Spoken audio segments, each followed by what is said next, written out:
La paz del Señor sea con cada uno de ustedes. Hermanos, hoy quiero hablar un pequeño tema.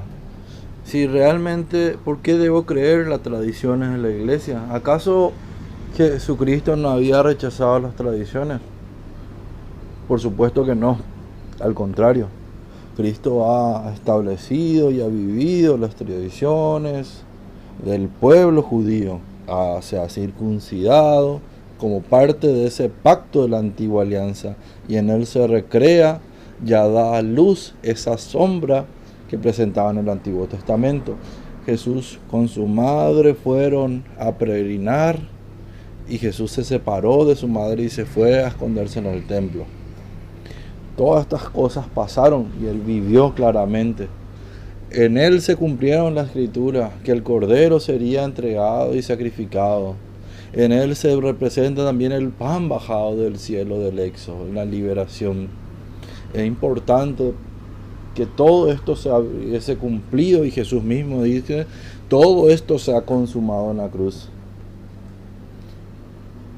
Quiero que entendamos muchas cosas, que no todo fue escrito.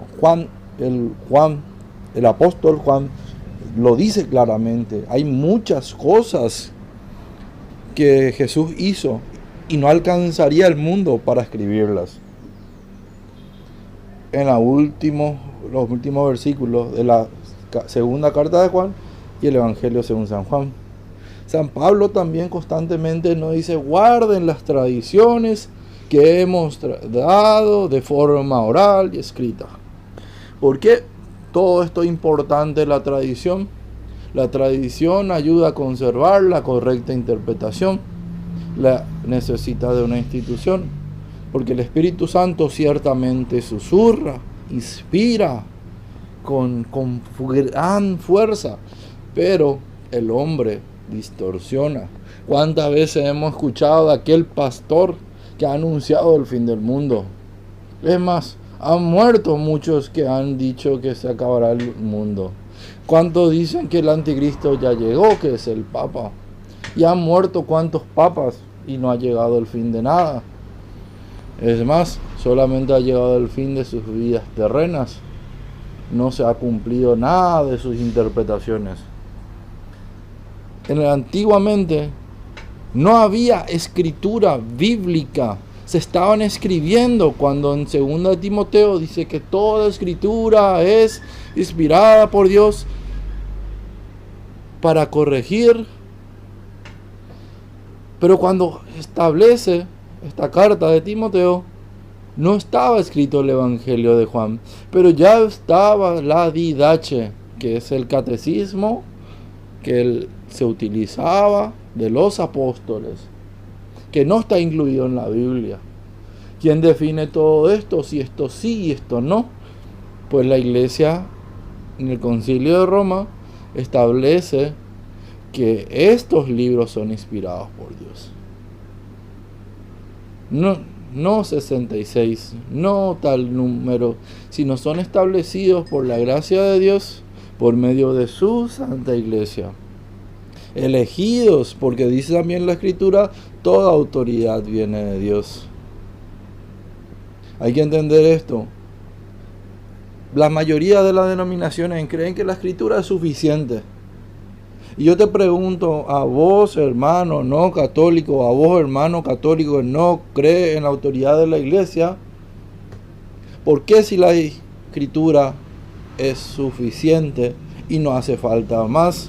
¿Por qué constantemente vemos libros de teología protestante, escuelas, universidades, cursos, diplomados, taller bíblico donde te explica? Si no hace falta que te expliquen, o al tomar la Biblia tenés que entender. ¿Pero qué entender?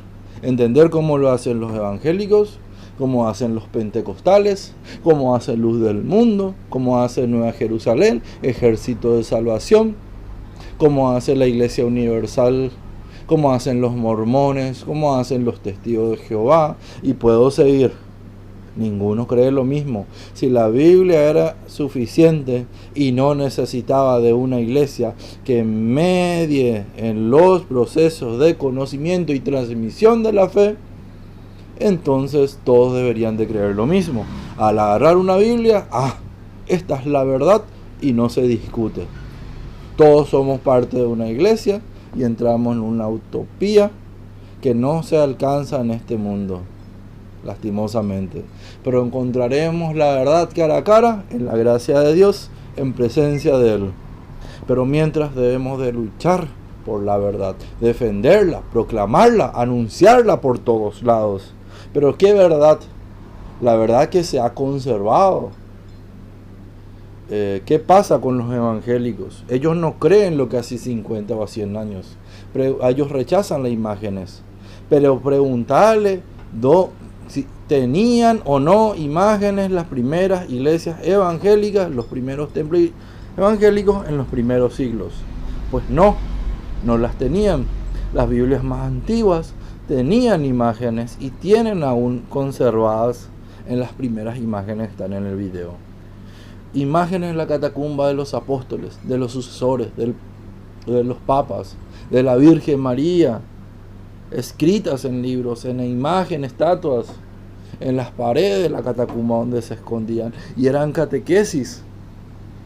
Para la gracia de Dios, por medio de eso, se alcanzó y se mantuvo la verdad de la iglesia por todos estos siglos, hasta el día de hoy, y seguirá manteniéndose la verdad conservada, porque la iglesia es depósito de fe, no cambia, no se mezcla, no se altera, es incorruptible, sino descubre y llega a plenitud cada vez más. La gracia de Dios bendiciones a cada uno de ustedes.